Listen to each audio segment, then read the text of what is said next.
Hello everybody, Salty Walty is back. I have a match in my G3 Gundam. This is a very solid raid, and I like it. It's always been I've had it since it released. So I've had this suit since like year one, and I will say I do like the G3. It's a raid in this game. It also is fully kitted out, and I really like that. It's just a very solid suit, and it has pretty much weaponry for any occasion. Essentially, you got the dual bazookas, the beam rifle, head Vulcans, and a beam saber. Though I still wish to this day that it had access to the dual sabers or the javelin, because there's no reason why it shouldn't. But yeah, 10 out of 10 would love that setup, being able to switch out my melee weapons for other than just a saber. The G3 is just an upgraded, very slightly upgraded RX-78-2 with a different backpack and magnetic coating. That is it. That is literally the only difference. Essentially, Armoro's, okay, he's got host. He's the host. Essentially, Armoro has access to the G3 in the anime because his suit ends up being upgraded into it. Yeah, I was sort of being like, yeah, you're dead right there, so don't mind me. But he didn't get the different backpack, but it's still technically the G3 due to the magnetic coating. My favorite part about the anime is that, like, the final battle where he's just armed with a metric ton of weapons. He's got, like, the dual bazookas, the beam rifle, the hyper hammer, and I'm just like, yes. I wish it was more than just the Gundam that had the hyper hammer. I think in one game, the prototype is actually the one who gets it, and he's actually relatively strong with that suit. I like how old boy just ignores me. All right, get punished. But yeah, G3's fun. And I've used it all the way up to 650 and done just fine. You gotta be a little bit careful over up at that cost, but usually at that cost I'm running tank builds anyway with health, and that does include leg armor. So I feel like the damage potential, it is a little bit lower than a lot of other raids, but it really doesn't matter because you've got so many options, and you're gonna be a little bit hard pressed to honestly run out of all weapons, because your bazookas have a decent amount of ammunition in them, right? And then your beam rifle, with all the upgrades they've done to it, has a pretty decent amount of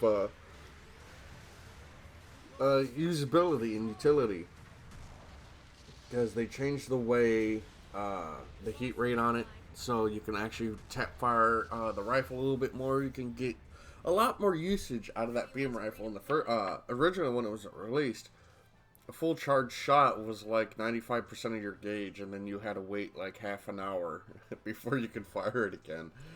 But yeah, it's nice that they really upgraded the suit. It really upset me that it wasn't as good as it was now, because it should have been, because the G3 Gundam in the first game was a beam rifle suit. It was a very strong shooting mobile suit. That thing was on some fuck shit. I'm gonna be real. That thing was stupid. That was usually my to-go-to suit at those costs, was the G3 Gundam, because like I think I mentioned the other day, where a beam rifle shot from the G3 would equate to a third of a mobile suit's health. And then you also, you just charge shot into an uncharged shot, and then head Vulcan the rest of the HP, and they're dead. Like, it was kind of stupid. G3 was incredibly strong, even though people saw it was a throw, because in the first game, a lot of the weapons did not just stun. Um, so, like, you could double tap somebody with a beam rifle and not stun them. In this game, where you can double tap someone with a beam rifle into head Vulcans, and you will stun them. The beam weapons didn't have that ability in the first game, so there's no cumulative stun. It was just like everybody wanted instant stagger bazookas or beam rifles that could instant stun but overheats relatively quickly. Yeah, let's have a quickie.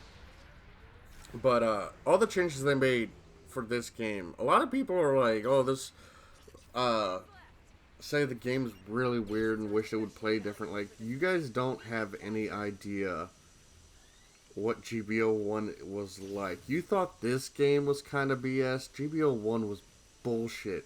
Oh, a lot of people also say this game looks like a PS2 game.